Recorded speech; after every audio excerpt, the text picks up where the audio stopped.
The time has come for me to pick my third England squad. I promise this is the final one. It is going to be announced very, very soon. And I'll tell you what, I was going to do this live, but I'm not. And I'll tell you why. Because there are so many opinions on this. I understand how hypocritical this is as you're watching it.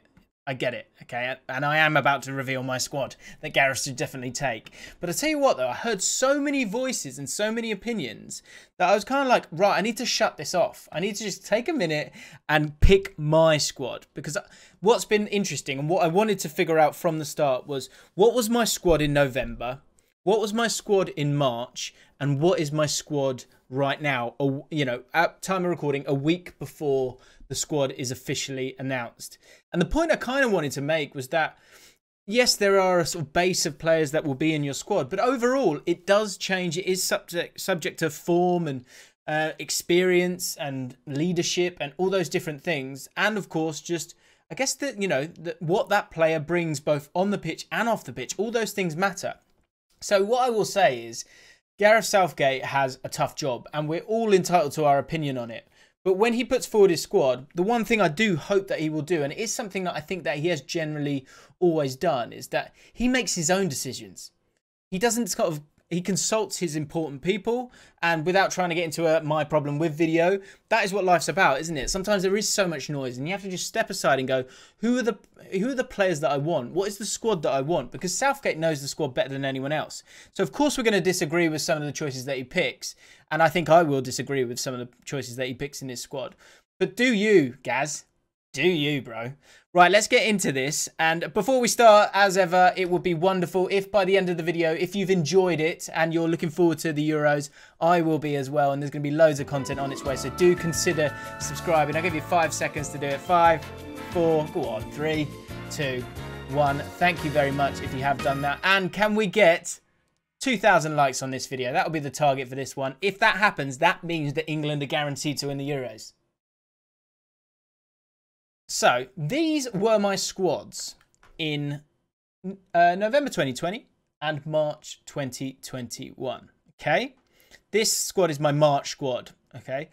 The change that happened along the way was that initially in November, I had Cody in there. Cody's had quite a tricky season for Wolves. And so by March, with how well John Stones had played, John Stones came into the mix and took his position in my squad as we were moving along.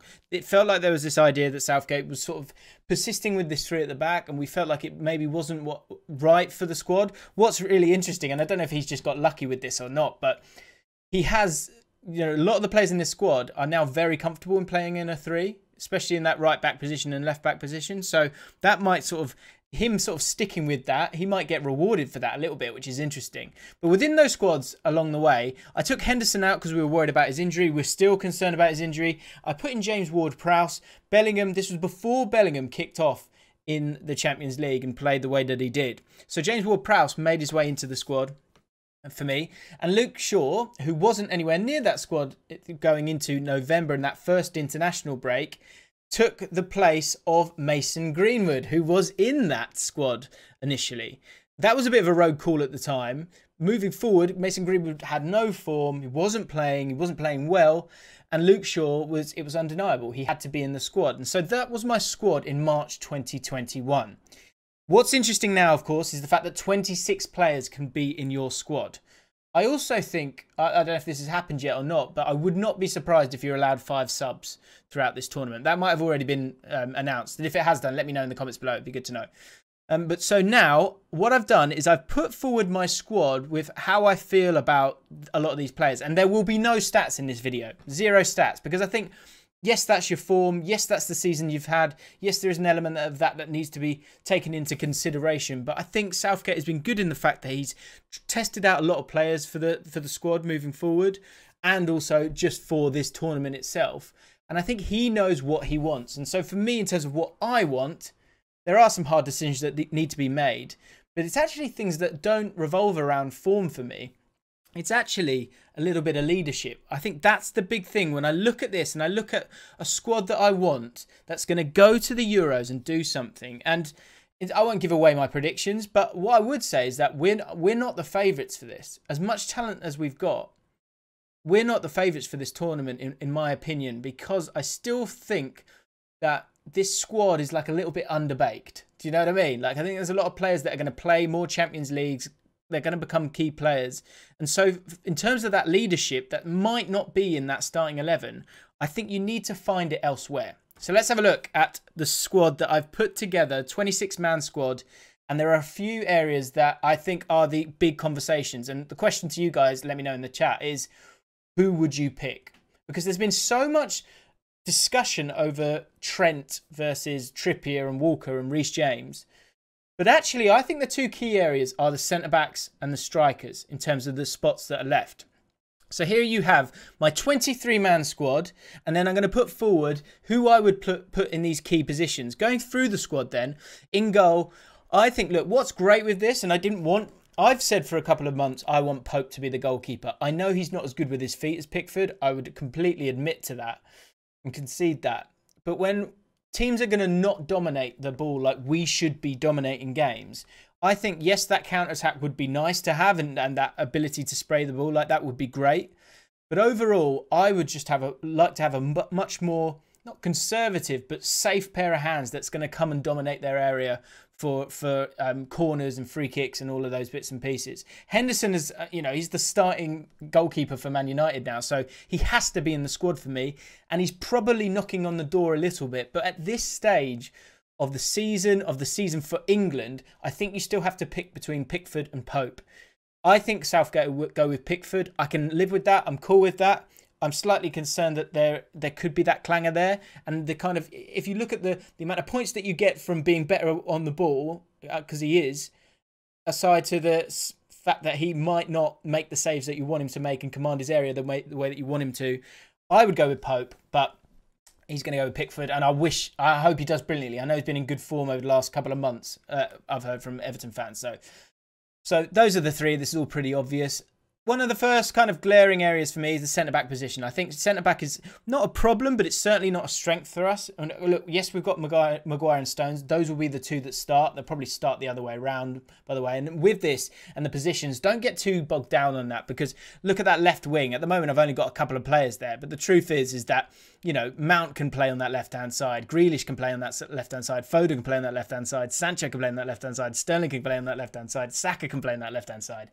Don't worry about that. I think in terms of flexibility, which is what I think is important, I think we're in a really good place here with the squad that I've put forward. But will that be the squad that Southgate puts forward? We'll find out soon enough. So centre-back position, we'll come back to that, because I think there's an area and there's some nominees above my head that you can see that I think I would put forward as nominees to be in the running, to be in the squad. But on the right-back position, I just think it's undeniable that Walker is his first choice. Walker has been brilliant for Manchester City.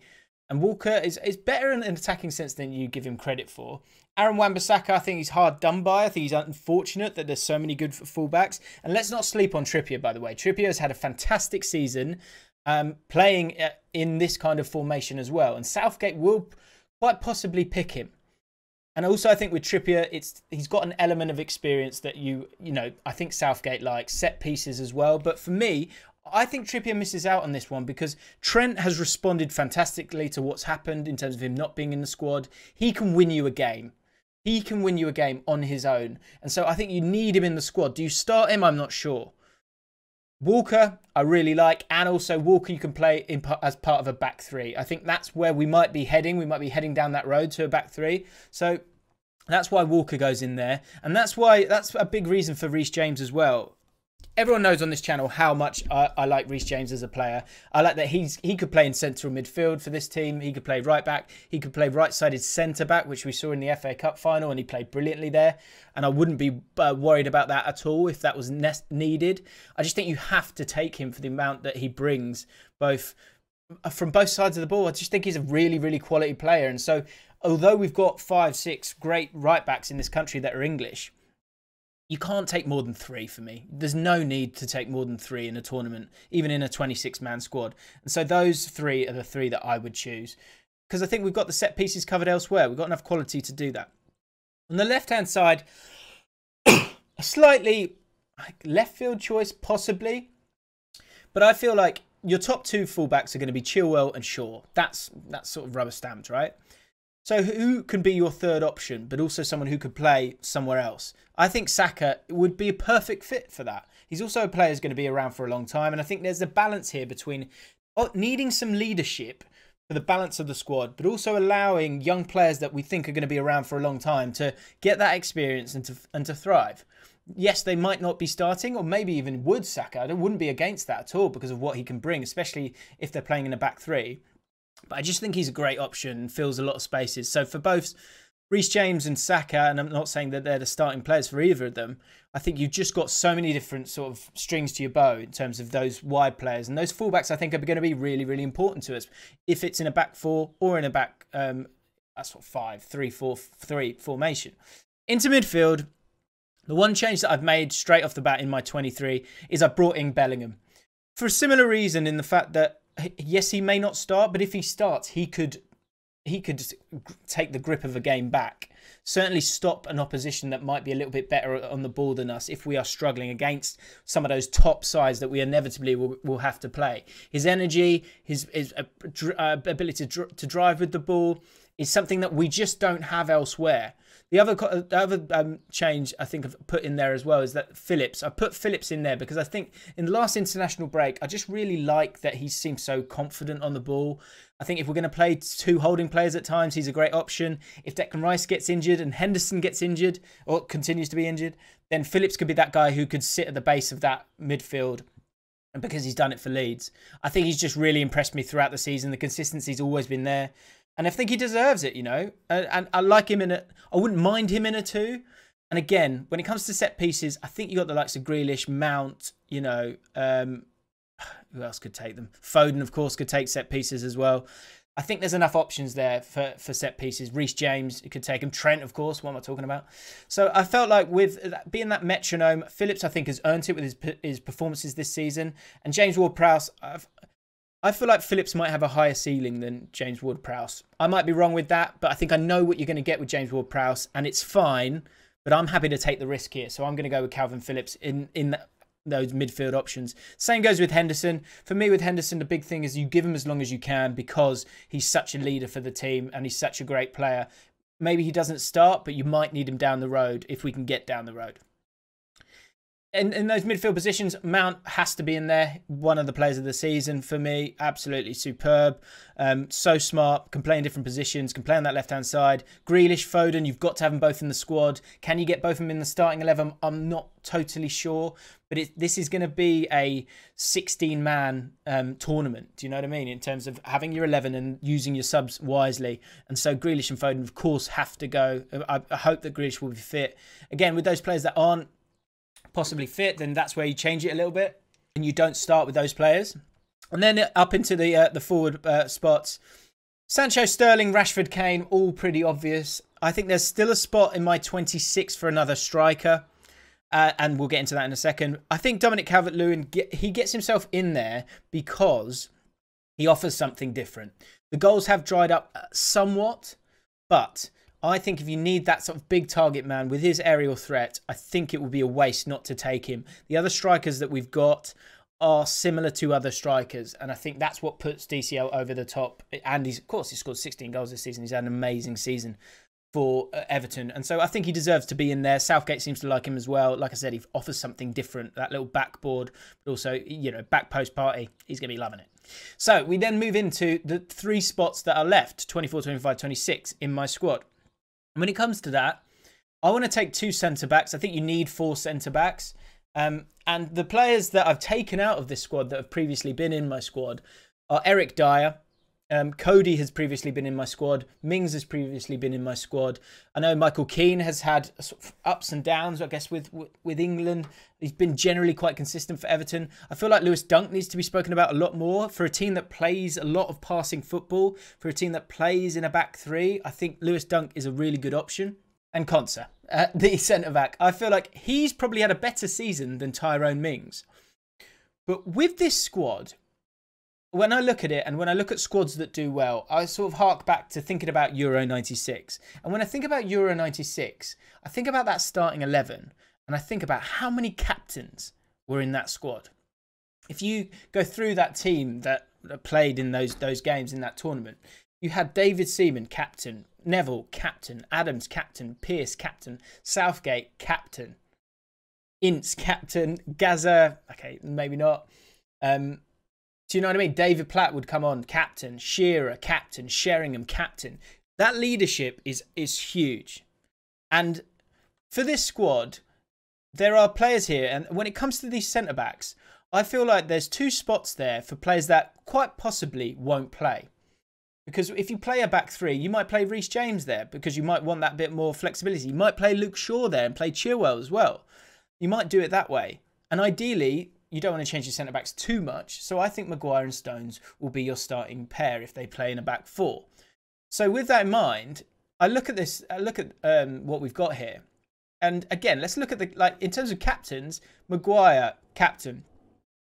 Rice, captain. Henderson, captain. Grealish is a captain. I think we've got some future captains here as well. But Kane is a captain. And that's about it. And so we've got some captains. Let's just highlight them here. But not loads. And so I think the 3 options here, and we can talk about how good a season people have had. But I think it comes down to, and Godfrey I think is one for the future. I think he's had an amazing first season with Everton. Concert, similar thing. But I just feel like the main nominees here, I think Dyer has not been good enough, consistently enough. I think Southgate might take him. But I would like people in that squad who they know their role is that they're not going to play that many games, but they're going to be good for the group. And when it's good for the group, I think about leadership. And I think Cody as a club captain, I think of Mings as a club captain, and I think of Lewis Dunk as a club captain. From this point on, I then start to think Lewis Dunk, I think, should have been in previous squads and wasn't. And I think that's a shame. And I think that hurts him. And I think that's why he doesn't make it. You know, if I'm picking the squad today based on what's happened previously with Gareth Southgate, it then comes down to Mings and Cody. And so I believe that Mings and Cody, Mings being that option as a left-sided centre-back, and Cody as someone who could play in the middle of a back 3, I think there's great use in both of those players for this team. And there will be flexibility with England, and I think those 2 will bring it. But then all of a sudden, you've got 2 more huge leaders. And to be honest, when it comes to leadership, I actually think these 2 are probably right up there with anyone in the league in terms of being a skipper for your side. You know, I think that's what Cody brings, and I think that's why Southgate would love to get him into the squad. Tyrone Mings, I think we've seen it. We see in the way that he plays, despite some of the mistakes he makes at times. I think he's a good player, and I think he's a great leader, and I think that means a lot. I really do think it means a lot. So that leaves you with 1 more position in my squad, and I think it has to go to a striker. So when it comes to a striker, it's going to be someone who's not going to start. So it's going to be someone who's going to come on. And that's obvious, right? So you've got Ollie Watkins, who came in and had an absolutely brilliant season. Absolutely brilliant season. You've got Danny Ings, who I think is quite possibly the most potent striker out of the 3 right now. Greenwood, will he go on to be better than Danny Ings? Will he go beyond him? I think he probably will, because I think he'll stay fitter. He'll be playing for these great clubs that he is playing for, and Danny Ings has had some misfortune at times. But right this moment, Ings is the best finisher. That said, I worry about Kane getting injured. And if Kane gets injured and you've got Danny Ings playing, I'm fearful that of 2 of your 3 strikers, you've got 2 strikers that could very easily get injured. That's a problem for me. I think that is a problem. So I take Ings out of the reckoning based on that, which is not fair. It's very cruel, but it's how I feel. Then you've got Ollie Watkins, who's a like-for-like replacement in terms of a striker who can play up front on his own. He's done it all season. He'll work his nuts off. And his finishing has been good, and I feel like it's improved as the season's gone on. And then you've got Greenwood, who was in my squad in November. I can't leave Greenwood back, because the fact that, and it's really unfair on Watkins because he's had a better season than Greenwood. But for me, with Greenwood, the fact that you can play him on the right-hand side if you need a goal, Watkins, I'm sure, can do that. But Greenwood has proven that he can do that brilliantly. We are a touch light in terms of players who are comfortable playing on that right-hand side. So as a substitute, let's remember he will be a substitute. To bring him on that right-hand side is a great option. You could also play him through the middle as well if you so needed to. And I think what will happen at times is that we'll need to be able to break teams down. And if we are going to have to try and break teams down, yes, you can have that big option. That's great. But also I think you need someone who can get a snapshot off. And that's what you've got with Greenwood. And so for him to come back into form, for him again, you know, like Bellingham, like Saka, I feel like they are the future, you know. Foden as well, but Foden's, you know, possibly, probably in the starting lineup now. Greenwood, I think, has to go. That's how I feel about it. But guys, let me know, how do you feel about it? And how do you feel about England's chances? I am so excited for the tournament to start. I know we've had a lot of football this year, but I think you have that mini little break and then it will be back. And we've got a chance. We've got a real chance. So that is my squad. Let me know what you think. If you think I've got it right or got it wrong, so be it. But I had to do what Gareth Southgate's got to do, which is to just shut up, shut the noise out. Do you know what I mean? Have a look. Think about what you think will work best for you. And I think when you get to this point, as much as form is important, I think in some of these areas, I think you need that leadership. And that's why I've made the choices that I've made. But of course, there are players that have been left out. So let me know in the comments below, what do you think? If you've enjoyed this video, do me a favor. Please do hit the like button. Please do subscribe to the channel if you want to enjoy more as we go straight into, headfirst, into the Euros. And yeah, come on England and Scotland. And Wales, I guess. That's diluted it a bit, isn't it? See you next time.